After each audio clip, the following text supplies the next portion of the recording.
भगव्या झेंड्यामुळेच मी मंत्री होऊ शकलो याचा मला अभिमान आहे असं विधान मंत्री गुलाबराव पाटील यांनी केलंय। जळगावच्या नशिराबाद इथल्या एका कीर्तन सोहळ्याच्या कार्यक्रमात त्यांनी हे विधान केलंय। जो धर्माच्या बरोबर राहील तो जिवंत राहील, जो धर्माच्या विरोधात आहे त्याचं काही खरं नाही असं गुलाबराव पाटलांनी म्हटलेलं आहे।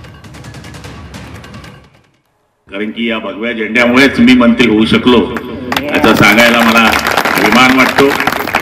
आपण निवडणूक पाहिली, भगवे एका साईडला होते आणि बाकी एका साईडला होते, त्यामुळे आपल्या सगळ्यांना कल्पना आहे की या निवडणुकीमध्ये आपल्या सगळ्यांना किती मेहनत करावी लागली।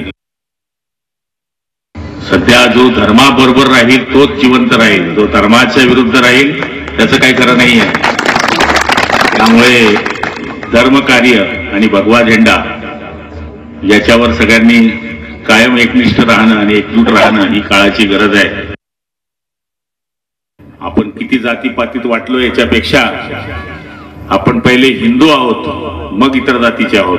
हिंदू धर्म टिकला तर जात टिकेल, हिंदू धर्मच टिकणार नाही तर जात कुठून टिकणार आहे।